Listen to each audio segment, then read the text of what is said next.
We are in the series Married Couples Leading as Team, and our topic of this video is Family, the main source of encouragement?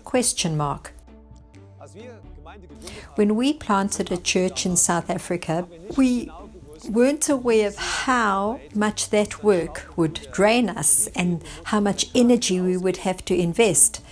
And maybe you have work that demands a lot of energy. And my question to you, my question to us is, does our own family provide that area, that space where we can be recharged emotionally? We had a lot of pressure in our church plant in the second year, and I remember Renee asked me to build a shelf in our room. And when I thought about it, I would think, oh, I just don't feel like it today. And so one week went into the next week, and she spoke about it a few times. And then suddenly one of our technical guys phoned me and said, oh, we had this problem on Sunday. I need your help. There are a few things that I need to buy. Can you please come with me and chat about this, and then we can deal with it? And on the phone, I said yes straight away. And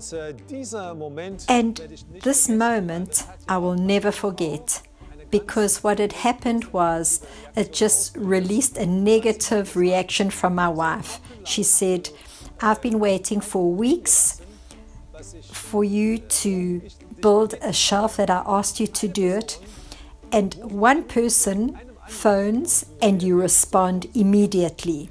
I found this unfair, and at that moment I didn't realize that my wife's main love language is serving, or acts of service. For those that don't know about this, it means if you wanting to do someone good that has this love language, it means to do an act of love, and that is translated into you showing love, and I would be showing her love in that moment. But she felt left totally alone with the feeling that I was married to our church, actually.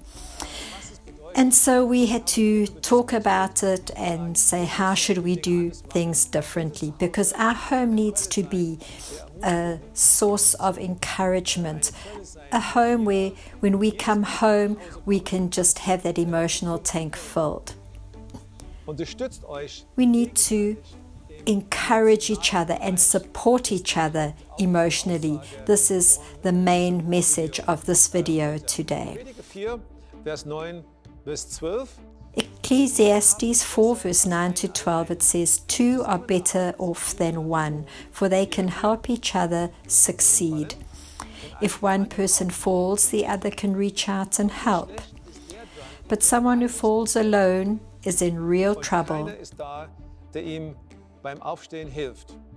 Likewise, two people lying close together can keep each other warm. But how can one warm alone?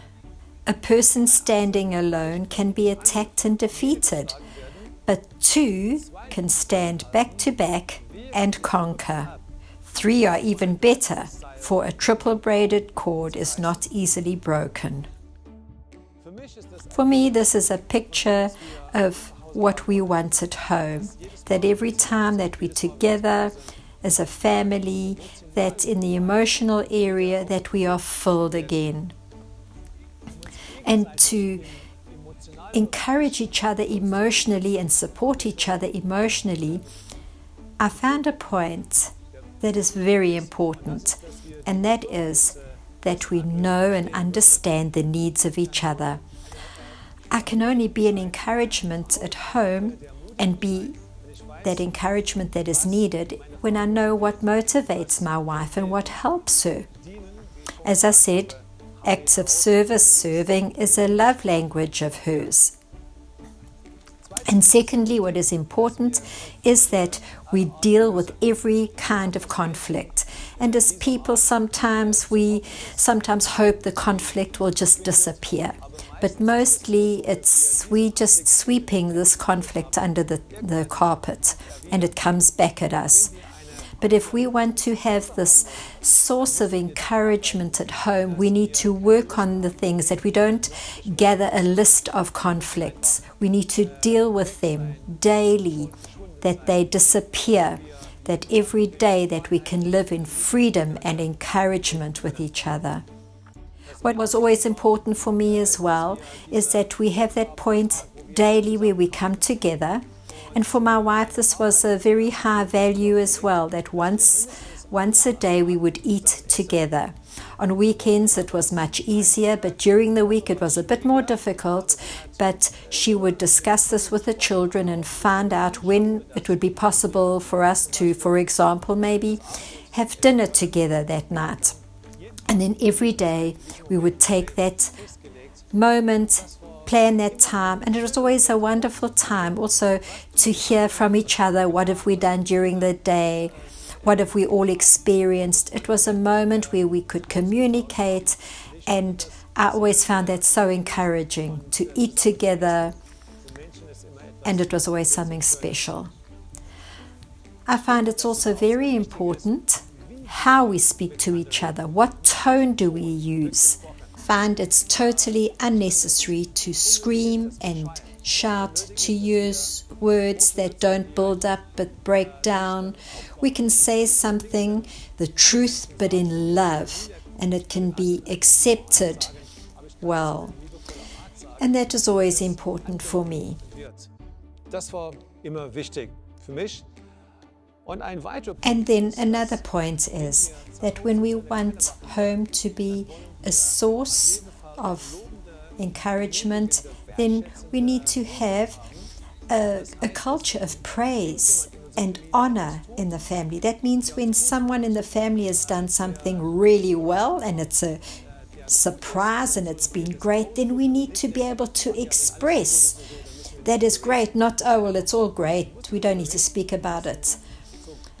Good attitude and good behavior needs to be praised and encouraged.